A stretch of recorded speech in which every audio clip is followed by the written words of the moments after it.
하나님께서는 시편 46편 1절로 3절을 통해서 이렇게 말씀하고 계십니다. 하나님은 우리의 피난처시오 힘이시니 환난 중에 만날 큰 도움이시라. 그러므로 땅이 변하든지 산이 흔들려 바닷 가운데 빠지든지 바닷물이 흉흉하고 뛰놀든지 그것이 넘침으로 산이 요동할지라도 우리는 두려워 아니하리로다 하고 말씀하고 계십니다. 하나님이 오늘 우리의 도움이 되어진다면 세상의 그 어떤 것도 우리가 두려워해야 할 이유가 없다고 말씀을 하고 계시는 것입니다. 하나님은 만왕의 왕이십니다. 만주의 주가 되십니다. 하나님은 온 세상 우주 만물을 주관하고 다스리시며 그것들 위에 섭리하시는 하나님이십니다. 오늘 우리 인생을 살기도 하고 죽기도 하시고 부하기도 하고 가난하기도 하고 승리하기도 하고 실패하기도 하시는 하나님이시라고 하는 말씀입니다. 그러기에 오늘 우리는 하나님이 우리를 도우시면 우리는 세상이 아무리 험하고 악하다 할지라도 또 우리가 2년 동안 코로나로 참으로 힘든 세월을 보냈을지라도 앞으로 또 어떤 더 큰 어려움이 우리에게 닥쳐온다 할지라도 하나님이 우리를 도우시면 우리는 승리할 수 있고 우리는 영통할 수 있고 우리는 복된 삶을 이룰 수 있다고 하는 사실을 잊지 말아야 할 것입니다. 그러기에 오늘 에베네셀의 새해가 되라 하는 제목으로 함께 말씀을 생각하면서 은혜를 나누고자 합니다. 오늘 본문 말씀을 보면 사무엘이 이스라엘 백성들을 미스바로 모이라고 했습니다. 그래서 이스라엘 백성들이 미스바에 모였는데 블레셋 사람들이 이 사실을 알고 이스라엘 백성들을 치려고 미스바로 쳐들어왔습니다.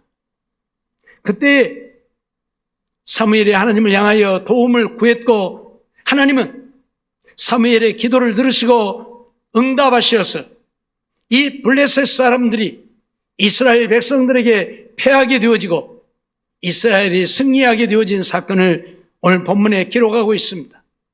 그래서 사무엘이 미스바와 센 사이에 돌을 갖다가 세워놓고 에베네셀이라 하나님이 여기까지 우리를 도우셨다 그렇게 선언했던 것을 보게 되어지는 것이지요. 에베네셀이라고 하는 것은 하나님이 우리를 도우심이라는 이야기입니다. 우리 인생들 강한 것 같지만 참으로 약한 것이 우리 인생입니다. 힘이 있고 능력이 있는 것 같지만 참으로 연약하고 보잘것없는 것이 인생이라는 것입니다. 우리가 코로나라고 하는 것 때문에 얼마나 많은 사람들이 죽고 병들고 고통당하고 있습니까? 눈에도 보이지 않는 바이러스 때문에 수많은 사람들이 죽음을 당하고 고통을 받는다고 하는 것은 오늘 우리 인간이 그만큼 연약한 존재라는 것입니다. 그러기에 오늘 우리는 하나님의 도우심이 없이는 살 수 없다는 것을 인정해야 하고 그래서 하나님의 도우심을 구하는 우리가 되어야 할 것이고 에베네셀의 하나님이 되어주기를 소망하는 새해가 되어야 한다 하는 말씀입니다. 오늘 우리는 하나님의 도우심이 필요치 않는 자는 아무도 없습니다. 늘 말씀드리지만 우리 힘으로 할 수 있는 것이 아무것도 없기 때문에 그렇습니다. 오늘도 어떤 영상 하나를 보니까 뭔 택시가 어디 저 5층에서 우선 날라와가지고 떨어져서 나무차를 들이박아버려. 아니 잘 있는데 뭔 하늘에서 차가 떨어져갖고 세상이 이런 세상이에요. 옛날도 말씀드렸지만 또 어디는 뭐 갑자기 그냥 한 군데가 무너져가지고 막 사람들이 대피를 하고 또 난리가 났더구만요. 우리가 사는 세상은 이런 세상입니다. 한순간도 마음 놓을 수 없는 편히 살 수 없는 세상입니다. 지금 2년 동안 우리가 코로나로 힘이 힘들고 어려운 세월을 지내왔지만 앞으로 더 큰 어떤 문제가 생길지도 모르는 것이고, 조금 전에도 말씀을 드렸지만 적그리스도가 등장하면 오늘 우리는 죽음도 각오해야 할 것입니다. 그렇기 때문에 오늘 우리는 하나님의 도우심이 없이는 살 수 없다는 것을 인정하고 에벤 에셀의 하나님이 되어주시기를 우리는 구해야 한다, 그런 말씀이지요. 분명 하나님은 이스라엘 백성들의 도움이 되어 주셔서 이스라엘 백성들 블레셋이 쳐들어왔지만 그들은 그들을 단호하게 물리칠 수 있었습니다. 오늘 10절 말씀을 보면 사무엘이 번제를 드릴 때에 블레셋 사람이 이스라엘과 싸우려고 가까이 오매 그날에 여호와께서 블레셋 사람에게 큰 우레를 발하여 그들을 어지럽게 하시니 그들이 이스라엘 앞에 패한지라, 그렇게 말씀하고 있습니다. 하나님이 큰 우레를 발하니까 블레셋 사람들이 갑자기 혼비백산해진 겁니다. 야, 이거 뭔 일 나냐? 이거 뭔 일이냐? 아니, 이스라엘 백성들과 전쟁을 하여 이스라엘 백성들을 죽이고 그 땅을 차지하려고 왔는 갑자기 뭔 우레가 오니까 천둥 번개가 치니까 도대체 이거 뭔 일이냐? 혼비백산을 하게 되어진 것이지. 그래서 이스라엘 백성들에게 패해버리고 말았던 사실을 우리는 보게 되어집니다. 그러면 왜 하나님은 이스라엘 백성들에게 도움이 되셨는가? 에벤네셀의 하나님이 되셨느냐, 그 말입니다. 그냥 하나님이 무조건 우리를 도우시는 게 아니라는 겁니다. 하나님이 우리를 도울만 하니까 도우시는 거지, 가만히 있어도 하나님이 우리를 도우셔서 승리하게 하고 형통하게 하고 복된 삶을 살게 하시는 것이 아니라는 말씀이지요. 그래서 오늘 우리는 본문을 통해서 하나님은 왜 이스라엘 백성들에게 에벤에셀이 되셨는지 이것을 생각하고 2020년 한 해 우리 모두에게도 하나님이 에벤에셀 되어주시기를 주의 이름으로 축원합니다. 먼저 오늘 6절 말씀을 보면 그들이 미스바에 모여 물을 길어 여호와 앞에 붓고 그날에 금식하고 거기서 가로되 우리가 여호와께 범죄하였나이다 하니라. 사무엘이 미스바에서 이스라엘 자손을 다스리니라 말씀을 하고 있죠. 그들이 미스바에 모여서 했던 것이 뭐냐면 죄를 회개하는 일을 했다는 겁니다. 죄를 회개하는 일을 했어요. 우리가 여호와께 범죄하였나이다. 그들은 회개했습니다. 그들이 하나님을 바로 섬기지 아니하고 하나님의 말씀에 순종하지 아니하고 자기들이 원하는 대로 자기대로 멋대로 살았던 것에 대하여서 회개를 했다, 그 말이에요. 그런데 그들이 왜 회개하게 되어졌는가 하면 그들이 금식하고 라고 말씀을 하고 있어요. 금식을 했다고 하는 것은 하나님의 은혜를 구했다는 이야기입니다. 육신적이고 세상적인 것들을 내려놓고 하나님의 은혜를 구했다는 거예요. 하나님의 은혜를 구하니까 하나님이 그들로 하여금 죄를 깨달아 알게 한 것이고 그래서 그들이 회개하는 역사가 일어나게 되어졌다는 이야기입니다. 하나님은 죄인들의 하나님이 아니십니다. 거룩한 백성들의 하나님이 되어주십니다. 그러기에 오늘 우리가 회개하지 않고는 하나님의 은혜를 받고 살 방법이 없다는 사실입니다. 마태복음 4장 17절 보면 이때부터 예수께서 비로소 전파하여 가라사대 회개하라 천국이 가까웠느니라 말씀하셨음을 우리는 보게 되죠.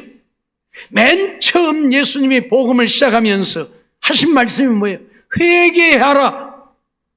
회개해야만 주님이 함께 하신다는 것입니다. 회개해야만 주님이 은혜를 베푸신다는 것입니다. 회개해야만 그들이 하나님의 자녀 되어서 하나님이 주신 복을 누리고 살게 되어진다는 것입니다. 하나님은 어떤 자들의 하나님이 되시는가? 회개하는 자들의 하나님이 되시고 어떤 자들을 도우시는가? 회개하는 자들을 도우신다, 그 말입니다. 그런데 오늘날 우리는 회개가 무엇인 줄을 모릅니다. 왜? 죄를 깨달아 알지 못하니까 회개를 못해요. 왜 죄를 깨달아 알지 못합니까? 하나님의 은혜를 구하지 않기 때문에. 금식하며 기도하는 마음들이 없다. 육신적이고 세상적인 것만 추구하지 내 영혼이 살기 위해, 내 영혼을 위한 하나님 앞에 부르짖음이 없다 그 말이에요. 그러니 우리의 죄를 깨달아 알지 못하는, 잘 살고 있는 줄 아는 거예요. 믿음 생활 잘하고 있는 줄 아는 거예요. 그러니 회개할 것 없어 회개하지 않는 것이고, 회개를 모르니 하나님이 우리의 도움이 되어주시지 않는다는 사실을 우리는 잊지 말아야 할 것입니다. 정말 하나님이 에베네셀 되어주시기를 원한다면, 그래서 오늘 우리는 철저하게 회개해야 할 것입니다. 누가복음 5장 32절 보면 내가 의인을 부르러 온 것이 아니요 죄인을 불러 회개시키러 왔다 분명히 말씀하고 있습니다. 주님이 오신 것은 죄인을 불러서 회개시키려고 왔다. 늘 말씀드리지만 죄 없는 사람은 한 사람도 없습니다. 다 죄인입니다. 그런데 이런 죄인들을 불러서 회개시키려고 주님이 오셨다는 사실 우리는 인정하고, 그러기에 오늘 우리가 주의 도우심을 입고 사는 비결은 회개하는 것밖에 없다. 듣고 보고 생각하고 말하는 모든 것, 우리는 철저하게 하나님 앞에 회개해야 합니다. 베드로후서 3장 9절도 보면 주의 약속은 어떤 이에 더디다고 생각하는 것 같이 더딘 것이 아니라 오직 너희를 대하여 오래 참으사 아무도 멸망치 않고 다 회개하기에 이르기를 원하신다 말씀하고 있습니다. 하나님이 오늘 우리에게 원하시는 것은 회개하기를 원하시고, 그래서 참고 기다리시는 거예요. 이 세상 악한 모습을 보면 다 쓸어버리고 싶지만 그럼에도 불구하고 참고 기다리시는 것은 회개하기를 원하기 때문에 참고 기다리신다 그 말이에요. 말씀드렸던 것처럼 목사들이 공산주의를 찬양하고 공산주의를 해도 좋다고 하는 것은 하나님을 거역하고 거스리며 배도하는 것 아니겠습니까? 공산주의자들은 하나님이 없습니다. 그래서 교회도 없습니다. 공산화 되어지면 교회 다 문 닫게 하고 믿음의 사람들 믿지 못하게 만듭니다. 그럼에도 불구하고 공산주의를 찬양한다고 하는 것은 하나님을 배도하는 행위들입니다. 그런데도 불구하고 하나님이 쓸어버리지 않고 참고 기다리시는 것은 오늘 우리들이 정말 회개하고 온전한 믿음의 사람 되어서 주님의 기쁨 되어지기를 원하여 오래 참고 기다리고 계신다는 사실입니다. 시편 1편 5절도 보면 그러므로 악인이 심판을 견디지 못하며 죄인이 의인의 회중에 들지 못하리로다 말씀합니다. 하나님이 오늘 우리에게 회개하기를 원하시는 것은 죄인은 의인의 회중에 들지 못하기 때문에, 즉 하나님 나라에 갈 수 없기 때문에 하나님 나라에서 하늘의 영원한 영광을 누리며 살게 하려고 우리가 회개하기를 원하신다 그 말이에요. 그 말을 바꾸면 회개하지 않으면 의인의 회중에 들지 못하기 때문에 하나님 나라에 갈 수 없고 영원히 멸망할 수밖에 없다고 선언하고 있는 것입니다. 요한복음 9장 31절도 보면 하나님이 죄인을 듣지 아니하시고 경건하여 그의 뜻대로 행하는 자는 들으시는 줄을 우리가 아나이다 라고 고백하고 있습니다. 하나님은 죄인은 듣지 않으신다.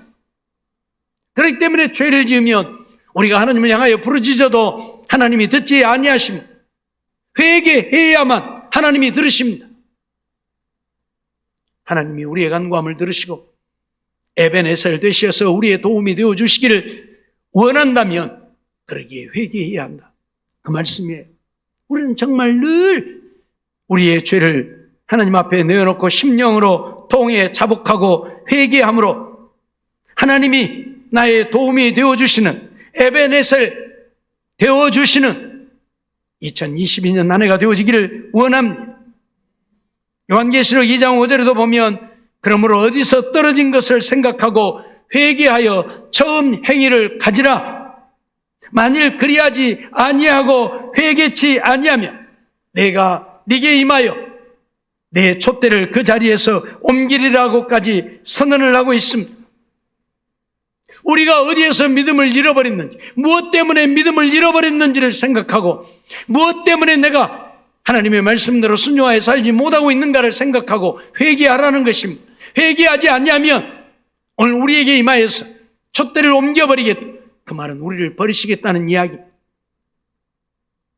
하나님은 이렇게 우리에게 무섭게 말씀하고 있습니다.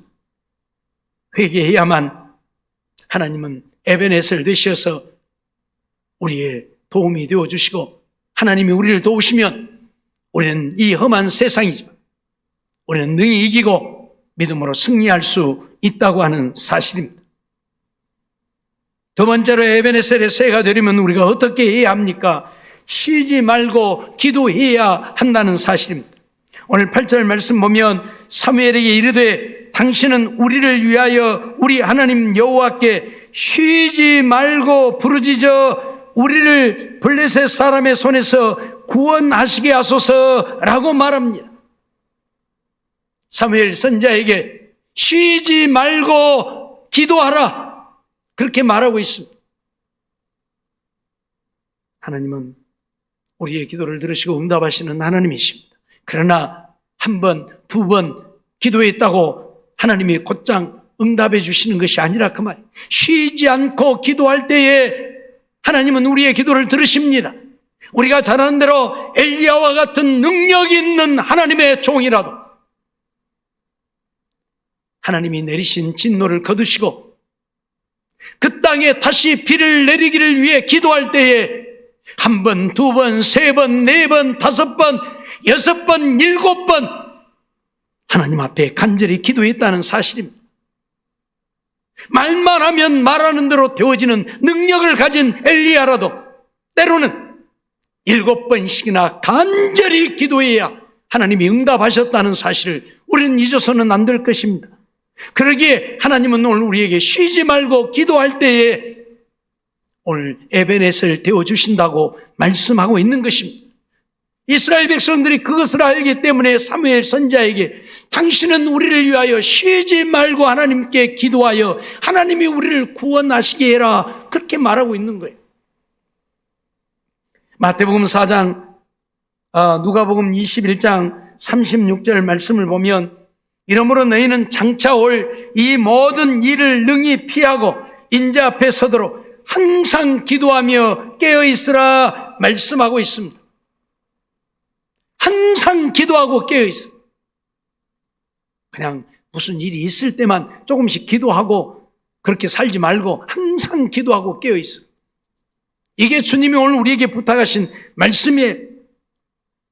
바울사도는 에베소서 6장 18절을 통해서 모든 기도와 간구로 하되 무시로 성령 안에서 기도하고, 무시로 성령 안에서 시간을 정해놓지 말고 무시로 기도해라.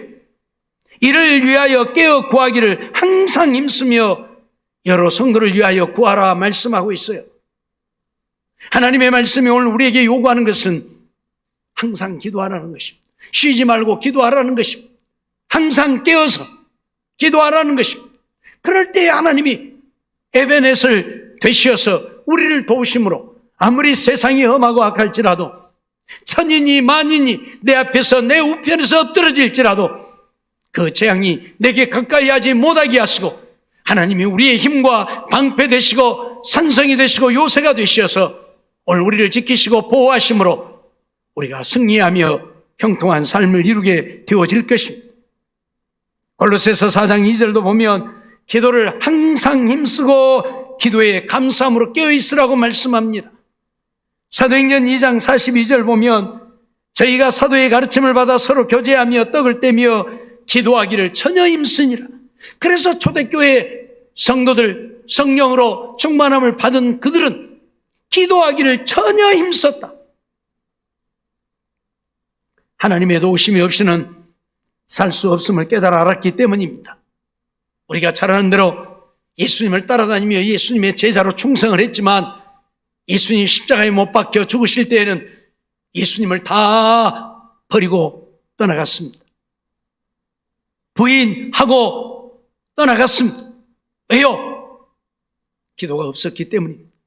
겟세마네 동산에서 주님은 이마에서 떨어지는 땀방울이 핏방울이 되기까지 기도하시는데 그들은 한시도 깨어 기도하지 못하고 잠들었었습니다. 그렇게 기도를 못했기 때문에 그들은 예수님을 떠나갈 수밖에 없는 자들이 되고 말았습니다. 한마디로 말하면 믿음을 지키지 못했다 그 말입니다. 기도가 없었기 때문입니다. 그래서 시험에 들지 않게 깨어있어 기도하라고 주님 말씀하신 것이죠. 기도하지 않으면 우리는 시험에 들 수밖에 없고, 기도하지 않으면 우리는 주님을 부인할 수밖에 없다는 사실을 잊지 말아야 할 것입니다. 그러기에 오늘 우리의 믿음을 지켜 주의 말씀대로 순종하며 주님의 영광을 위해 살기를 원한다면 우리는 깨어 기도해야 한다, 그런 말씀이지요. 로마서 1장 9절에도 보면 내가 그의 아들의 복음 안에서 내 심령으로 섬기는 하나님이 나의 증인이 되시거니와 항상 내 기도에 쉬지 않고 너희를 말하며 라고 바울은 고백합니다. 항상 내 기도에 쉬지 않고 너희를 말한다. 그 말은 바울도 쉬지 않고 기도했다 그 말이에요.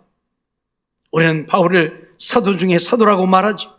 죽은 자도 살리는 능력 있는 사도였음을 우리는 잘 알죠. 그가 그런 능력을 갖게 되어지고 그가 세계를 복음할 수 있었던 것은 항상 기도했기 때문에, 그래서 하나님이 에베네스를 되어주시는 것이고, 그래서 어떤 경우에도 지키시고 보호해 주시고 그의 사명을 다할 때까지 농마에 잡혀가서 단두대에 목을 내어놓는 그 순간까지 하나님이 그를 지키시고 보호하시고 그의 도움이 되어주셨던 것을 우리는 잘 압니다.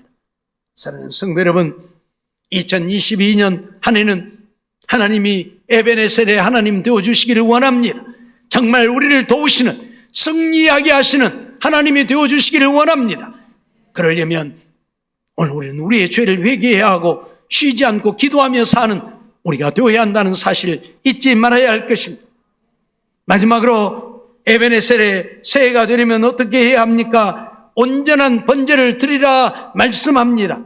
오늘 9절 말씀 보면 사무엘이 젖먹는 어린 양을 취하여 온전한 번제를 여호와께 드리고 이스라엘을 위하여 여호와께 부르짖음에 여호와께서 응답하셨더라 그랬습니다. 사무엘이 하나님 앞에 기도하지만 그보다 먼저 무엇을 했다? 온전한 번제를 드렸다. 그리고 기도했더니 하나님이 응답하셨다 말씀을 하고 있죠. 그리고 사무엘이 번제를 드릴 때 블레셋 사람이 이스라엘과 싸우려고 가까이 왔지만 그때 하나님이 큰 우레를 발하여서 그들을 어지럽게 했다고 말씀하고 있습니다. 온전한 번제란 온전한 예배를 드리라 그 말입니다. 무슨 온전한 예배가 있고 온전하지 못한 예배가 있느냐? 요즘 속된 말로 정부에서 비대면 예배라고 하는 것을 만들어가지고 대면에서 예배 드리지 말고 비대면으로 드리라. 비대면 예배라는 게 어디가 있어요? 비대면 예배라는 게 어디가 있냐고. 우리 국민들을 속이는 거예요. 그래서 교회 못 나가게 하고, 그래서 믿음을 잃게 만들고, 그래서 교회인 신앙인들이 떨어지게 만들고 교회 문 닫게 만들려고. 비대면 예배라고 하는 것 때문에 성도들이 교회를 나오지 않고, 그래서 지금 교회를 문 닫은 교회가 2년 동안에 10,000교회에서 15,000교회가 된다고 지금 보고를 하고 있어요. 교회 문을 닫아버린 교회가 10,000교회에서 15,000교회가 된다. 정부의 시책에 그대로 지금 맞아 들어가고 있는 거예요. 앞으로도 계속해서 비대면 예배하면 교인들 다 떨어질 것이고 교회 안 나올 것이고 그러면 앞으로도 계속해서 문 닫는 교회들이 생길 겁니다. 온전한 예배가 아니라 온전하지 못한 예배입니다. 텔레비전 앞에 앉아서 핸드폰 들고 앉아서 그게 무슨 온전한 예배입니까? 분명히 사무엘은 온전한 번제를 드렸다 말씀을 하고 있는 것이죠. 온전함이란 흠이 없는 예배를 드려야 한다는 얘기인데 레위기 1장 3절 보면 그 예물이 소의 번제이면 흠 없는 수컷으로 회막문에서 여호와 앞에 연락하시도록 드릴지니라. 소의 번제라면 흠 없는 수컷으로 드리라. 민수기 6장 14절 보면 그는 여호와께 예물을 드리되 번제물로 1년 된 흠 없는 수양 하나와 속죄제물로 1년 된 흠 없는 어린 암양 하나와 화목제물로 흠 없는 수양 하나와 그렇게 말씀을 합니다. 그것이 번제이든 속죄제이든 화목제이든 흠 없는 것으로 드려야 하나님이 받으신다. 그렇게 말라기 선지자를 통해서는 그렇게 말씀하지요. 말라기 1장 13절 보면 만군의 여호와가 이르노라 너희가 또 말하기를 이 일이 얼마나 번패스러운고 하며 고웃음하고 토색한 물건과 저는 것, 병든 것을 가져왔느니라. 너희가 이같이 헌물을 가져오니 내가 그것을 너희 손에서 받겠느냐? 여호와의 말이니라고 선언하고 있습니다. 하나님께 흠없는 것을 가져다 드리는 것이 번패스럽다. 야, 귀찮다 그 말이. 귀찮아. 아무거나도 갖다 드리면 되지. 뭔 받으면 될 것을 가지고 흠없는 것을 찾아서 드리라고 하느냐. 이거 귀찮다. 그래서 그들이 흠없는 것이 아니라 아무 것이라도 가져왔다 그 말이에요. 토색한 것도 가져오고 저는 것도 가져오고 병든 것도 가져왔다. 그래서 하나님이 뭐라고요? 내가 너희에게서 그것을 받겠느냐? 하나님 안 받으신다고 선언을 하고 있어요. 온전한 예배가 아니면 하나님이 받지 아니한다 그 말이. 하나님께 나와서 예배를 드려도 정신 차리고 예배 드려야지. 예배 시간에 늦게 나오고 예배도 안 끝나서 가고 예배 시간에 돌아다니고 예배 시간에 졸고 예배 시간에 딴짓하고 이게 다 흠없는 예배가 아니라 흠 있는 예배, 온전한 예배가 아니라 그 말이에요. 우리는 정말 하나님을 예배하는 것이기에 온전한 예배를 드려야 합니다. 그래야 하나님이 받으시는 것이. 예배 시간에 딴 것하고 앉아있으면 그게 온전한 예배냐 그 말이에요. 찬송을 할 때는 찬송과 가사에 집중하면서 내 신앙의 고백으로 하나님께 찬송을 드려야 할 것이고, 기도할 때는 정말 마음의 깊은 심령으로 하나님께 기도해야 하고, 대표하는 자가 기도하면 그 기도가 내가 하는 기도라고 생각하고 함께 기도해야 하고, 말씀을 들을 때는 하나님이 내게 주시는 말씀임을 생각하고 말씀에 집중하고 청종해야 되는데 딴 생각하고 앉아있고 찬송가도 입술로만 부르지 아무 생각도 없고, 누가 기도하고 있으면 기도 시간에 딴 거 두고 앉아있고 아멘 할 때만 아멘만 하고, 이게 바로 온전치 못한 예배, 하나님이 안 받으신다 그 말. 온전한 번제를 드릴 때에 하나님이 사무엘의 기도를 들으시고 응답했다, 그렇게 말씀하고 있어요. 그래서 요한복음 4장 23절로 24절 말씀 보면 아버지께 참으로 예배하는 자들은 신령과 진정으로 예배할 때가 오나니 곧 이때라. 아버지께서는 이렇게 자기에게 예배하는 자들을 찾으시느니라. 하나님은 영이신 예배하는 자가 신령과 진정으로 예배할지니라. 성령으로 충만해서 하나님의 말씀대로 예배해야 한다. 그래야 하나님이 받으신다 그 말. 그래서 로마서 12장 1절을 통해서는 그러므로 형제들아 내가 하나님의 모든 자비하심으로 너희를 권하노니 너희 몸을 하나님이 기뻐하시는 거룩한 산 제사로 드리라. 이는 영적 예배라 말씀을 하고 있어요. 우리의 몸을 거룩한 산 제사, 거룩하게 하나님께 드리라 그 말. 세상에서 온갖 죄를 짓고 그 죄진 몸으로 와서 하나님께 예배드리지 말고 세상에 살 때에도 하나님의 말씀에 순종하여 하나님의 말씀대로 살아 하나님을 기쁘시게 하는 몸으로 하나님께 와서 예배드리라 그 말이에요. 그게 온전한 예배. 알았습니까? 내 마음대로 내 뜻대로 내가 원하는 대로 살다가 주님 앞에 와서 예배드린다고 드려 하나님이 안 받으신다. 우리 몸을 거룩한 산 제물로 드려야. 알았습니까? 이게 온전한 예배. 사랑하는 성도 여러분, 오늘 우리는 정말 2022년 한 해 하나님이 에베네셀의 하나님, 우리를 도우시는 하나님, 우리를 승리하게 하시는 하나님, 우리를 형통하게 하시는 하나님, 우리를 복되게 하시는 하나님이 되기를 원하고, 이런 하나님이 되어주시기를 원한다면 우리의 죄를 철저하게 회개해야 할 것입니다. 그리고 쉬지 말고 기도해야 할 것입니다. 그리고 온전한 예배를 드려야 할 것입니다. 그러면 하나님은 나의 하나님이 되실 것이고 나의 힘과 방패가 되실 것이고 나의 능력이 되어주실 것입니다. 낮에는 구름기둥, 밤에는 불기둥으로 이스라엘 백성들을 지키시고 보호하셨던 것처럼 메마른 광야에서도 하늘에서 만나를 내려주시고 바위에서 생수가 나서 마시게 하신 것처럼 오늘 우리를 지키시고 보호하시고 살게 하실 것입니다. 정말 이런 2022년 한 해가 되어지기를 예수 그리스도의 이름으로 축원합니다. 기도하겠습니다.